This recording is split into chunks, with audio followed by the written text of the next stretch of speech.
Good morning, students. I am going to explain class 4th last chapter first. Chapter name is food and digestion.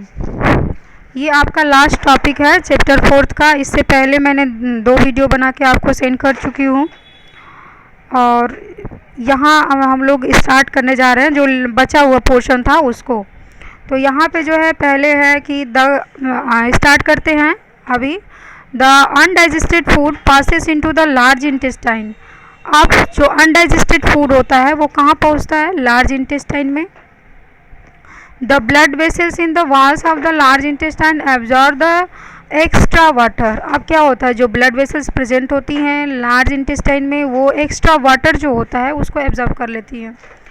The semi solid waste is passed out through the anus when we go to the toilet. और जब आप toilet जाते हो तो जो undigested food होता है यानी कि जो खराब पदार्थ हम लोग के बॉडी में जमा होता है वो टॉयलेट के थ्रू निकल जाता है। तो इस तरीके से हम लोग देखते हैं कि डाइजेशन होता है भोजन का। तो सबसे पहले मतलब इससे पहले वाले वीडियो में मैंने एक्सप्लेन किया था कि जो आप जो भी भोजन खाते हो माउथ के बाद जो है कि आफ्टर माउथ के बाद कहाँ जाता है वो फूड पाइप के बाद लीवर में, लीवर के बाद स्टमक में, स्टमक पैनक्रियाज, फिर लार्ज इंटेस्टाइन,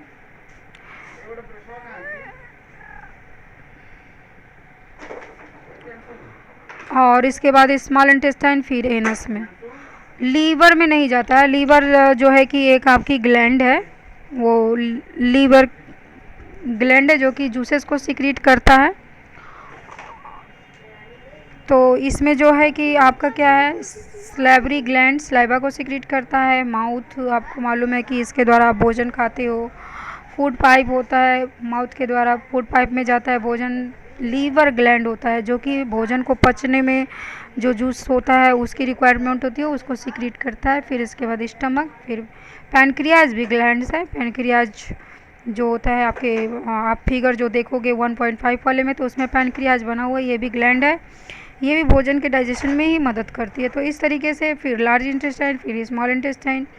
तो भोजन जो है पहले स्मॉल इंटेस्टाइन में जाता है, फिर इसके बाद लार्ज इंटेस्टाइन में जाता है, और फिर एनस के द्वारा जो वेस्ट मटेरियल जो पचता नहीं है जो भोजन पचा हुआ नहीं होता है वो वेस्ट मटेरियल के द्वारा जो है एनस के द्वारा जो है बाहर निकल जाता है। तो ये हो गया आपका डाइजेशन के बारे में। अब जो है कि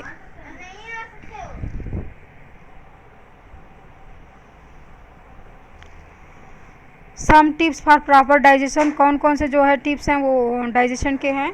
इसमें जो है have your food at a fixed hours. आपको टाइम से भोजन करना चाहिए और भोजन को अच्छी तरह से चबा के करना चाहिए, च्यू करना चाहिए। Chew your food well before swallowing. It's lots of green vegetables and fruits. Vegetables को भी शामिल करना चाहिए, सब्जियों को शामिल करना चाहिए, फलों को शामिल करना चाहिए। डू नॉट ओवर ईट, ज़्यादा नहीं खाना चाहिए। पानी जो है ड्रिंक प्लेंटी ऑफ वाटर, पानी ज़्यादा से ज़्यादा पीना चाहिए। तो ये सारी चीज़ें जो है कि प्रॉपर डाइजेशन के हैं। तो प्रॉपर डाइजेशन का मतलब ये हुआ कि आपको एक निश्चित आवर्स के बाद या घंटों के बाद जो है भोजन लेना चाहिए, एक टाइम फिक्स कर लेना चाहिए और भोजन को अच्छी तरह से माउथ में चबा कर खाना चाहिए। और वेजिटेबल्स मीन्स क्या होता है? सब्जियां। फ्रूट्स मतलब क्या होगा? फल। तो आपको अपने भोजन में फलों को भी शामिल करना चाहिए और सब्जियों को, हरी सब्जियों को शामिल करना चाहिए। ज़्यादा नहीं खाना चाहिए, जितना रिक्वायरमेंट हो अपनी इच्छा के अनुसार खाएं और ज़्यादा से ज़्यादा पानी पिए दिन भर, क्योंकि पानी जो है आपके बॉडी में जो है कि बहुत ही आवश्यक होता है, क्योंकि जो भी आप भोजन पचता नहीं है उसको रिमूव करता है। अब इसके बाद है ओरल क्वेश्चंस हैं। ओरल क्वेश्चंस आप लोग देख रहे हैं, ये ओरल क्वेश्चंस हैं। अब इसमें जो है कि दिया है कि choose the correct answer. Correct answer choose करना है आपको, जो सही है उसको उस पर टिक लगाना है। Food rich in carbohydrate and fats are energy giving, body building, protective foods. जिस फूड में जो है, जिस भोजन आप खाते हो उसमें कार्बोहाइड्रेट होता है और फैट्स होता है। तो कार्बोहाइड्रेट और फैट क्या प्रोवाइड करता है? कार्बोहाइड्रेट आपको जो है कि एनर्जी देता है, साथ में फैट्स भी एनर्जी देता है। तो ये कौन सा होगा, पहला इसका सही हो जाएगा, energy giving food. Roughage is the fibre, roughage fibre है, फैट है, प्रोटीन है इन योर फूड। क्या होता है रफेज, तो आपको मालूम है कि रफेज जो है क्या है, फाइबर है। Digested food is absorb by the blood vessels in the small intestine, stomach and large intestine. किस में अब्जॉर्ब होता है, आपको मालूम है कि पूरा डाइजेशन हम लोग का स्मॉल इंटेस्टाइन में ख़त्म हो जाता है, फिनिश हो जाता है। तो स्मॉल इंटेस्टाइन में ब्लड वेसल्स भी होती हैं जो कि उसको एब्जॉर्ब करती हैं।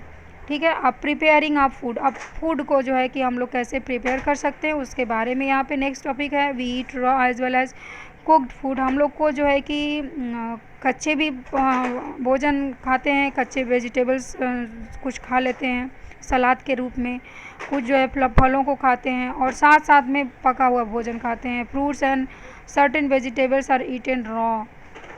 कुछ ऐसे भी होते हैं जो आप डायरेक्ट खाते हो, जैसे मूली हो गया, गाजर हो गया, साथ में आपको जो है खीरा हो गया, और फल में आपको जो मैंगो है, एप्पल्स हैं, ये सारी चीज़ें आप डायरेक्ट खाते हो रा के फॉर्म में, तो इसको क्या बोलोगे, रा।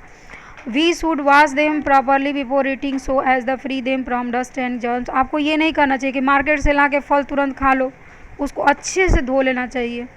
Other types of food are cooked before eating. कुछ भोजन जो है पकाया जाता है खाने से पहले।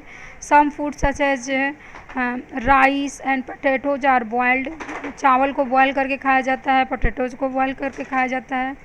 इडलीज इज स्टीम्ड, पूरी इज फ्राइड। इडली आप लोग खाए हो, इडली खा के देखो वो कैसा होता है, उसको सिर्फ बॉयल किया जाता है, स्टीम प्रोवाइड किया जाता है। और आप पूड़ी तो अधिकतर खाते होगे, सब लोग पूड़ी खाने में पूड़ी खाना बहुत अच्छा लगता है, लेकिन पूड़ी जो होता है वो क्या होता है, फ्राइड होता है, उसको फ्राई करके बनाया जाता है। Potatoes, brinjal and meat are sometime roasted. आलू को रोस्ट करके भी खाया जाता है, बैगन को भी रोस्ट करके सेक करके लोग खाते हैं, मीट को भी सेक करके खाते हैं। Cooking makes food soft, tasty and easily digestible. क्यों हम भोजन को पकाते हैं, ताकि वो मुलायम हो जाए, टेस्टी लगे, और हमारे बॉडी में जो है आसानी से डाइजेस्ट होता है। It also kills the germs in the food. और पकाने से जो हम टेम्परेचर उसको प्रोवाइड करते हैं, उसके द्वारा जो भी उसमें जर्म्स होते हैं वो क्या हो जाते हैं, डिस्ट्रॉय हो जाते हैं, मर जाते हैं।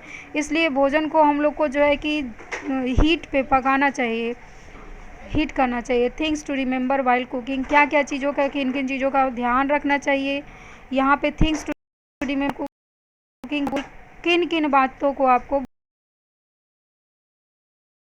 भोजन पकाते।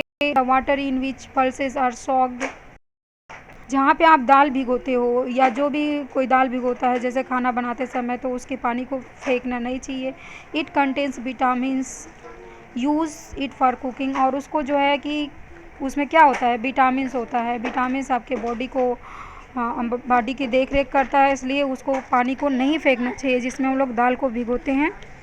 क्यों, क्योंकि उसमें विटामिन्स होता है। Don't wash vegetables and fruits after cutting them, काट करके, फल आप लाते हो मार्केट से तो उसको काट करके धुलना नहीं चाहिए।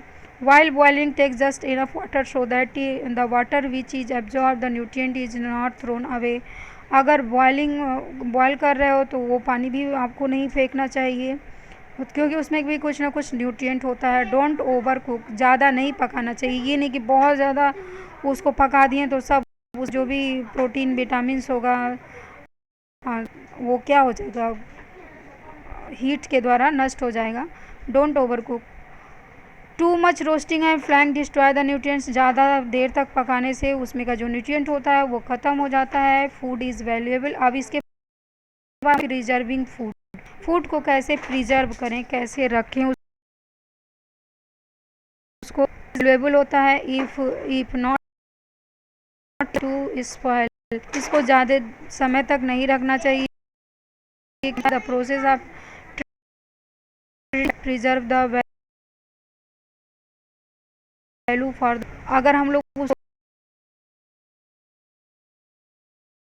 प्रिजर्व हैं तो इसी प्रोसेस को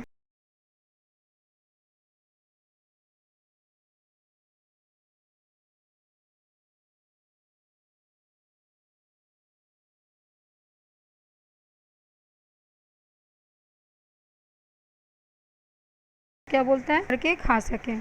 तो ये हो गया आपके कंप्लीट हो गया। इसके बाद